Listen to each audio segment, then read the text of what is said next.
Bonjour et bienvenue pour une nouvelle review, analyse et théorie sur le chapitre 1075 de One Piece. Pour commencer avec ce qui est de la Cower, cette dernière nous montre ce qui est la probable première collaboration entre le Dr Vegapunk ainsi que le gouvernement mondial, puisqu'il est avec les 5 doyens, présentant donc le début de son ascension. Puis, le chapitre s'ouvre sur l'attaque qu'a subie Pythagoras.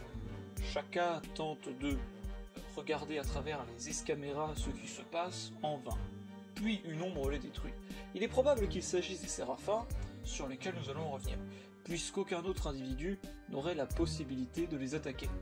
De plus, l'attaque subie par Pythagoras dans le dernier chapitre est bel et bien une attaque de Séraphins, une explosion. C'est à ce moment-là que Luffy sent une perturbation dans son casque. Nous retrouvons les différents groupes de recherche du Vegapunk principal. Ce passage nous permet d'agrémenter une fois encore le génie de Vegapunk, avec par exemple les joyaux ou les organismes entièrement fabriqués sur Egghead. De plus, elle prouve la puissance cérébrale qu'a Sanji, puisqu'il se rappelle de la présence de Stussy à la partie T de Lin-Lin. Élément qui m'a échappé, Stussy, en arrivant sur Whole Cake, fut accueilli en buvant du jus de girafe, essoré par Smoothie.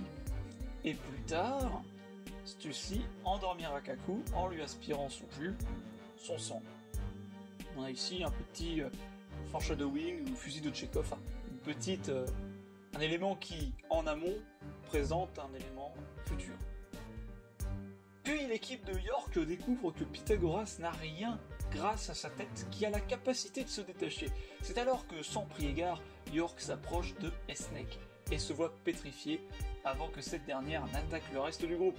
Dans l'action, nous avons la confirmation que les clones ont le même ordre d'autorité que Vegapunk, d'origine que les Séraphins.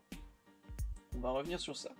De plus, on n'apprend pas, mais on agrémente le fait que les Séraphins sont les êtres les plus puissants par les dires de Lilith, lorsque Franky veut les affronter. Elle explique bien que les Séraphins sont la forme de vie la plus puissante sur Terre. Puis, dans le premier étage de la tour, Iceberg et S-Hawk attaquent nos héros. C'est alors que nous comprenons que les Séraphins veulent aussi éliminer le CP0.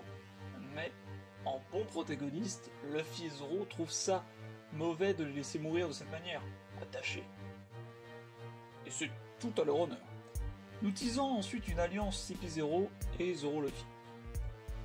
C'est sur ça que nous allons parler des Séraphins. Le niveau d'autorité le plus haut est celui des 5 doyens.